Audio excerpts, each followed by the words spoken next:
Welcome back to HPL. ek0p throwing in some mix-ups in his strategies now. You know, he's kind of balanced his play between handlock and zoo. Pretty good in the past, and he's doing it here again. Muzzy goes against the grain, doesn't play those aggro strategies that he's kind of typically been successful with, finds himself down another game.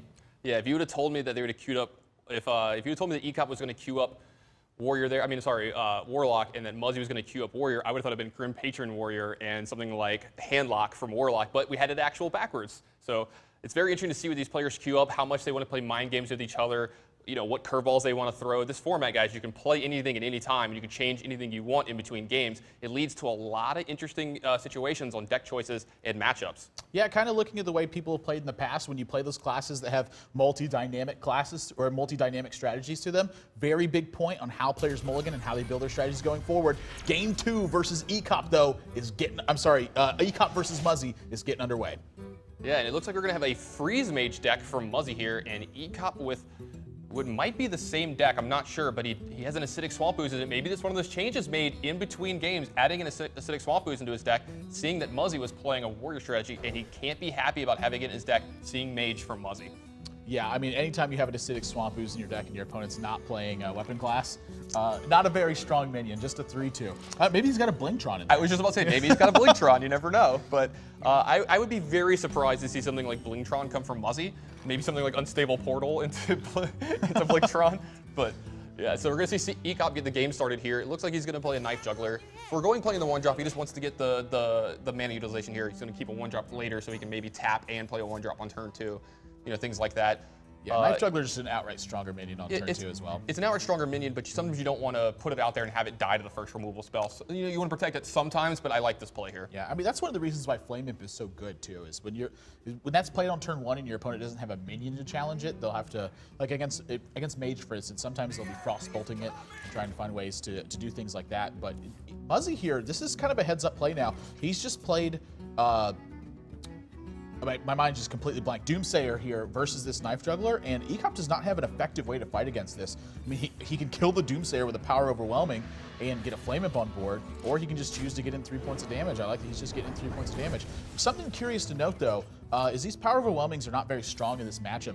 Is there any situation, do you think it's worth it to just go ahead and double Power Overwhelming to make sure that they're out of your hand and then push for the damage there? Because, you know, once he sees the Doomsayer, he's very aware that this is a Freeze Mage deck. Yeah, absolutely. I think you make a really good point there. You're going to see turns where ek0p is going to push, and what might look a little strange or different, like why would he play 2 Power Overwhelmings or a Power Overwhelming this turn? It's not killing Muzzy. You have to pick your spots correctly against Muzzy and try to kill him that way, because once they set up a really good late game, like with Emperor Thaurissan and Archmage Antonites, it's really hard to beat them from there. Yeah, the downside of that, though, is moving forward. Like, say he gets some more board development here, he wouldn't be able to use a Power Overwhelming and then push through a Doomsayer that way. The other thing it does is it really kind of plays your hand more face up. So Muzzy knows is going to know much more accurately what his reach is moving into later stages, and that may keep him from taking risks at some point. I imagine ek0p is going to want Muzzy to take a risk at some point so that he has that window of opportunity. So yes. Risk and reward to, there's benefits and pros and cons to both sides of it. I think holding it is probably better, but definitely some consideration of playing them. I definitely like holding them, I especially not using it to kill the Doomsayer there, because you're just better off having the Power Overwhelming in your hand over the span of the game instead of just getting a Flame Imp into play there and trading 2 cards for his Doomsayer. Also, I like the fact that he's not going to show them any early as well, since he has 2 in his hand already.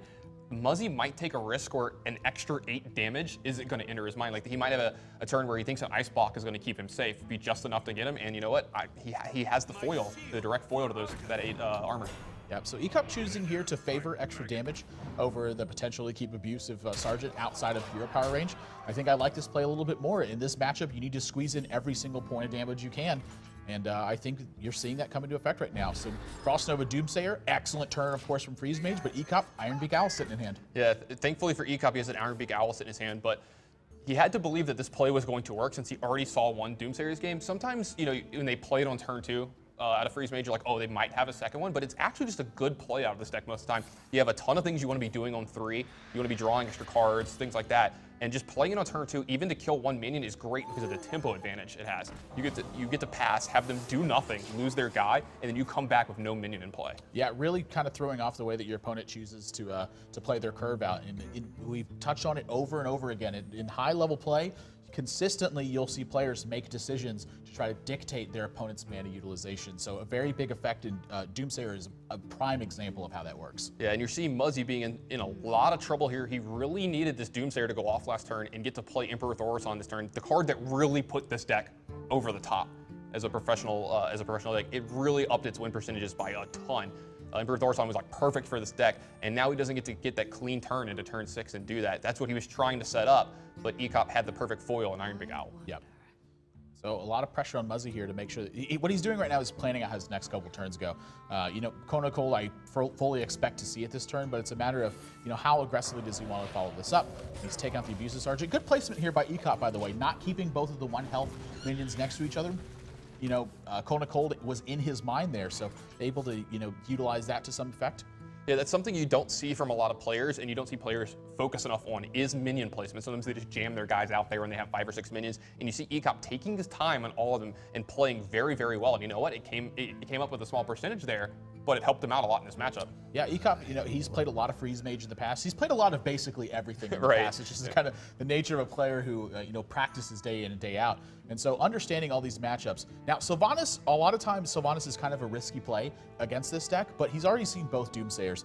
And so touching on why it's a risky play sometimes, if you put Sylvanas on the board, your opponent can a lot of times guarantee that Doomsayer is going to go off by playing a Doomsayer and then fireballing your Sylvanas and forcing them to take that only minion. So at the beginning of their turn, after they've taken the Doomsayer because of that Sylvanas Death Rattle, it goes off in that position. So the fact that he's already seen both Doomsayers makes Sylvanas a much easier play for him. Aside from that, though, a lot of times I would expect for that to just sit in his hand. Yeah, and you're seeing ek0p build up a huge board presence here and getting to use all of his mana almost every turn. He's had beautiful mana utilization this game, and he's pushing through a ton of damage on Muzzy. And Muzzy doesn't have a Flame Strike or a Blizzard here, so he might be in a good bit of trouble. Yeah, no Blizzard, hasn't drawn Mad Scientist. Like you said, no Flame Strike. He really doesn't have too many ways to keep this board under control right now outside of just using his burn spells. So he's picked up ek0p, so I think he's very happy about that, but he has to find a way to start, you know, pushing forward here and making sure he keeps his board under control. If he doesn't have an ice block either, so he's always now under the threat of something like Power Overwhelming Doomguard making those big pushes and potentially killing him. So he's got to be very careful how he moves forward in these turns and try to stem as much damage as possible, but without costing himself too much.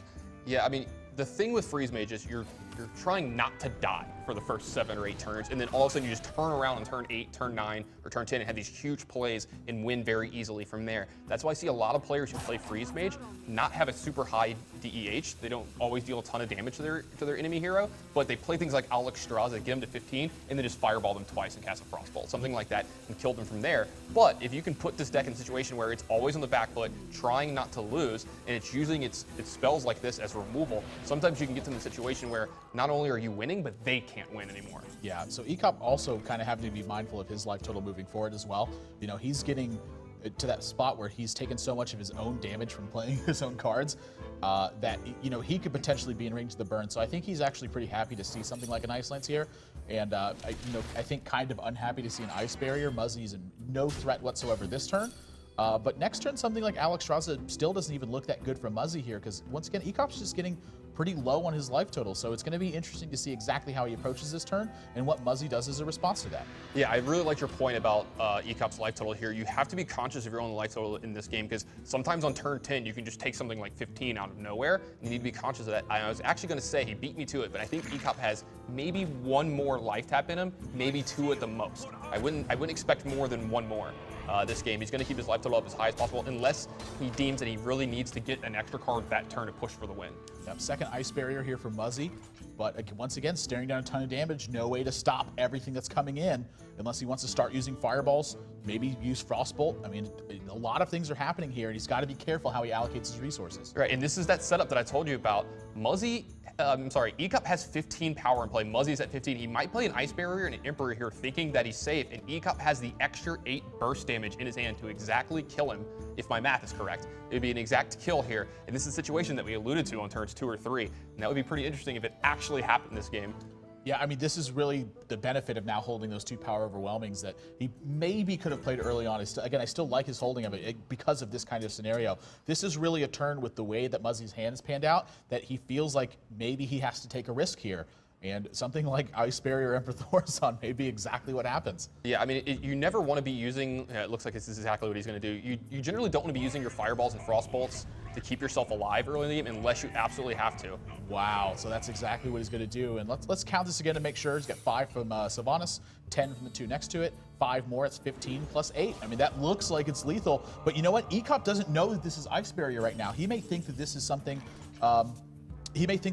like Ice Block. So, you know, he's got to be careful exactly how he finds this out. I imagine he's going to attack with 1 minion first, figure out what secret this is. When he sees it's Ice Barrier, he can count up his damage and know that he's got lethal. If it's something like Ice Block, then he can redirect his attacks if he wants to. Then he can kill the Emperor Thorson if he wants. This is an extremely important moment for ek0p, and really it's a matter of whether or not he knows to check for the secret first. Yeah, all he has to do is attack with one of his minions that isn't Sylvanas here, and I think it's a very easy turn from there. Even if he attacks with, I mean, it doesn't really matter which one he attacks with first, as long as he attacks face.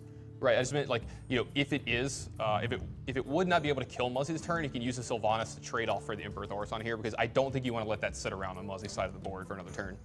We're gonna find out. I think, he looks like to me like he's got it counted up at this point. I think he's just double checking the math, making sure he takes his time. The Power Overwhelming on the Sylvanas, I actually like this one the most because when this dies, you know, in the event that this is something like Ice Block, it is going to take the Emperor Thorson, but it looks to me like that is all going to the dome. He gets the good news, and that is going to be game 2 over to ek0p. I'm so smart sometimes. just such a prophet. I knew exactly what was going to happen in this game. It's almost like I've seen it before.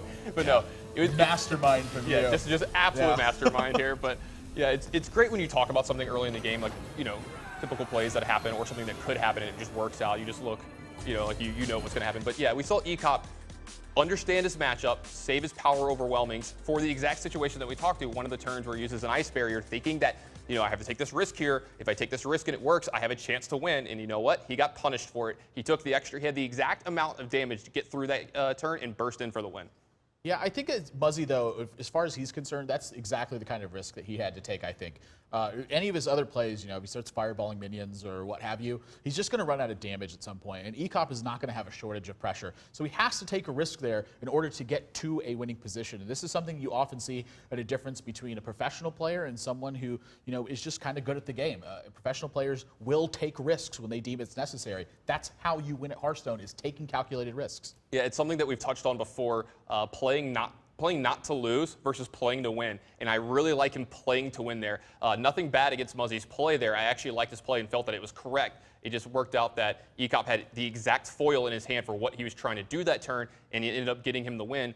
I really, really like trying to win there instead of figuring out lines not to lose. Yeah, that's exactly what the theme of this match has been so far. And ek0p really focusing on playing to win, by the way. Two aggressive strategies in a row. And both times, you know, again, ek0p very known for a handlock player, but also known to play aggressive strategies when he deems fit. So a very tough situation for Muzzy. He's got to find a way to figure this out. He finds himself down 2-0 in this series. When we come back, it's match point for ek0p, and Muzzy needs 3 straight to win. You're watching Hearthstone on PvP Live.